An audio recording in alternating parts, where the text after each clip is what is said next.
Et merci Jonathan Marie d'être avec nous sur le plateau de TV5 Monde. Vous êtes économiste.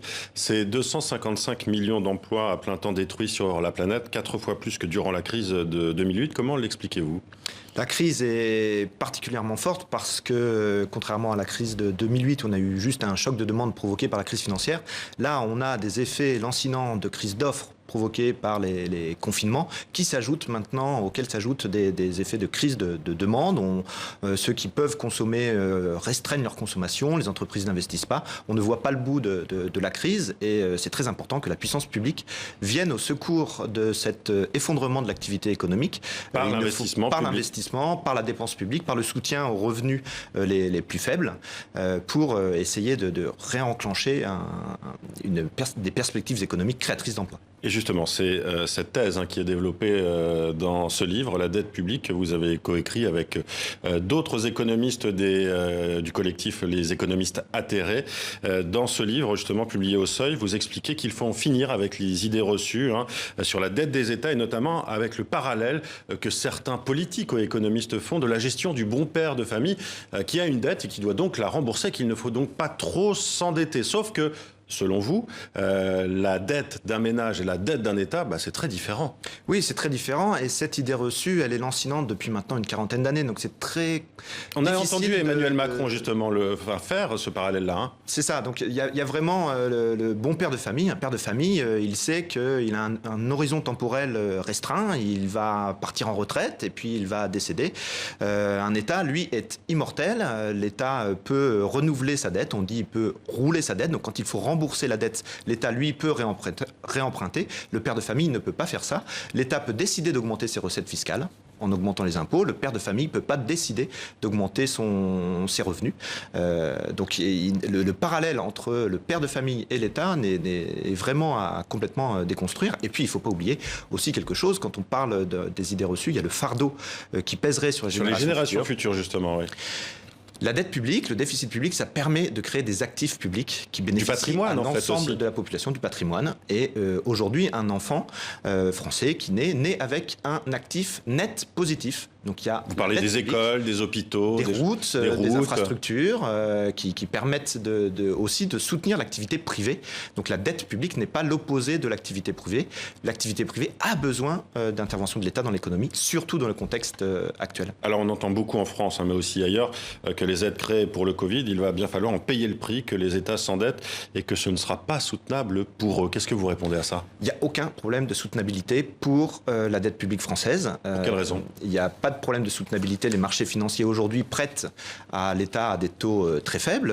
L'État français, la semaine dernière, a pu emprunter 7 milliards à 50 ans à un taux d'intérêt de 0,6%. Donc c'est extrêmement faible. Les échéances les plus courtes... Un taux qui peut être modifié ou pas ?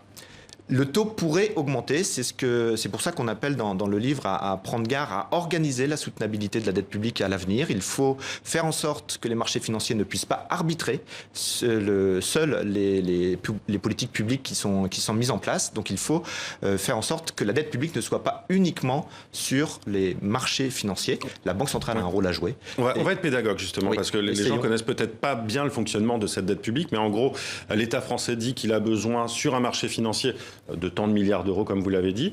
Des investisseurs, des financiers vont dire d'accord, on vous les prête à ce taux-là. Ils vont de fait récupérer l'argent avec des intérêts. Et ils peuvent aussi être les arbitres, comme vous l'avez dit, justement en disant bon, attendez, là on veut l'argent maintenant. Ils peuvent mettre le couteau sous la gorge des États également. Et ça c'est ce que vous dites qu'il faut arrêter, clairement, non ? Alors, une fois qu'un investisseur a acheté des obligations publiques, il ne peut pas réclamer le remboursement du principal avant l'échéance. L'échéance est convenue au moment de l'émission du titre. 5 ans, 7 ans, 10 ans, 50 ans. Donc, par contre, les marchés financiers peuvent revendre sur les marchés secondaires ces revendre titres. À d'autres. Revendre à d'autres qui ont besoin. Mais à côté des besoins de financement de l'État, il y a aussi des demandes des acteurs financiers pour avoir ces titres. Pourquoi ils prêtent aujourd'hui à taux négatif? Ils prêtent et c'est eux qui payent des intérêts à l'État. Parce que la dette publique française est intéressante. On sait très sûre, et elle est beaucoup plus sûre que d'autres actifs financiers privés, et elle est très liquide.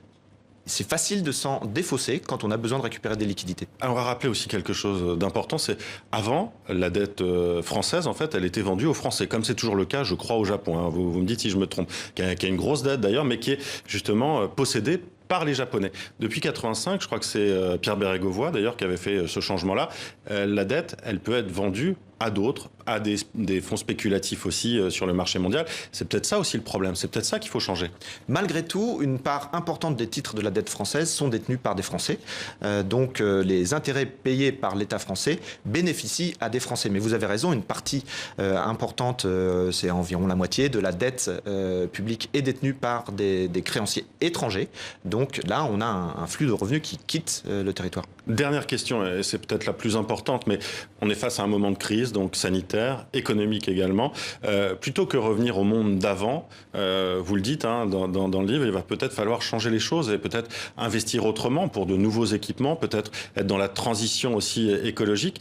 C'est peut-être ce moment-là, et justement investir publiquement et avoir une dette publique, ça peut justement garantir ça pour le futur. C'est indispensable. On a un enchevêtrement de crises. Il y a la crise sanitaire, mais il y a un chômage important, il y a une crise écologique. Il est important de changer nos modes de production, nos modes de consommation. La dette publique est un instrument pour mettre en place ces changements, et c'est possible. C'est nécessaire, ça doit être au cœur des débats citoyens. Et ça ne doit pas être un épouvantail, comme vous le rappelez. Bien sûr que non, bien sûr que non. Merci à vous, Jonathan Marie, d'avoir été avec nous. La dette publique, précis d'économie citoyenne, que vous avez coécrit et publié aux éditions du Seuil.